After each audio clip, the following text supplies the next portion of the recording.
নগৰ আমনিত ভয়ংকৰ পথ দুৰ্ঘটনা থিতাতে নিহত হৈ এজন যাত্ৰীবাহী এখন ছুপাৰে মহতিয়াই নিলে এজন বৃদ্ধক উজনিৰ পৰা গুৱাহাটী অভিমুখী AS23CC7620 নম্বৰৰ যাত্ৰীবাহী বাছখনে পথৰ কাষেৰে গৈ থকা এজন চাইকেল আৰোহীক মহতিয়াই নিয়াৰ ফলতেই থিতাতে মৃত্যু হয় ব্যক্তিজন।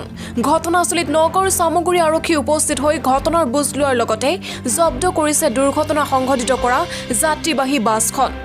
দুৰ্ঘটনাত মৃত্যু হোৱা চাইকেল আৰোহীজন আমনিৰ শিয়ালকাটিৰ বাবুল দে বুলি জানিব পৰা গৈছে। নগৰৰ পৰা বিভূতি বৰা ৰিপৰ্ট বটদ্ৰোৱা লাইভ। আমনি ৰাজা হোটেলৰ সন্মুখত ডিভাইডাৰ। এইটো কি এক্সিডেণ্ট হৈছে নেকি? এক্সিডেণ্ট ছুপাৰে মহতিয়াই মানুহটো মৰি গ'ল। মানুহটো ক'ৰ আছিলে? মানুহটো এই কলিয়ামাৰী চাইডৰ। কলিয়ামাৰী ফালৰ ন? কাম কৰা মানুহ, হোটেলত কাম কৰা মানুহ। মানুহজনৰ বয়স কিমান মান হ'ব? বুঢ়া মানুহ আৰু 60 ওপৰত। 60 ওপৰত হ'ব ন? এইটো কোন জেগা এইখন? আমনি। আমনি। কি গাড়ী এখন নাম আহিছে? Super, Krishna super. ছুপাৰে? কোন ফালৰ পৰা আহি আছে ছুপাৰখন? ছুপাৰটো সেইফালে তিনিচুকীয়াৰ পৰা গুৱাহাটী অভিমুখে আহি আছে। তিনিচুকীয়াৰ ফালৰ পৰা গুৱাহাটী। এই মানুহজন লগতে থিতাতে মৰি গৈছে ন? থিতাতে মৰি গ'ল। আৰক্ষী আহিছে? আৰক্ষী আহিছে, এতিয়া লৈ গ'ল মানুহটোক। মানুহটো লৈ গৈছে পোষ্টমৰ্টম কৰিবৰ কাৰণে। পোষ্টমৰ্টম কৰিবলৈ। কোন আৰক্ষী আহিছে? চামগুৰি পুলিচ আৰক্ষী।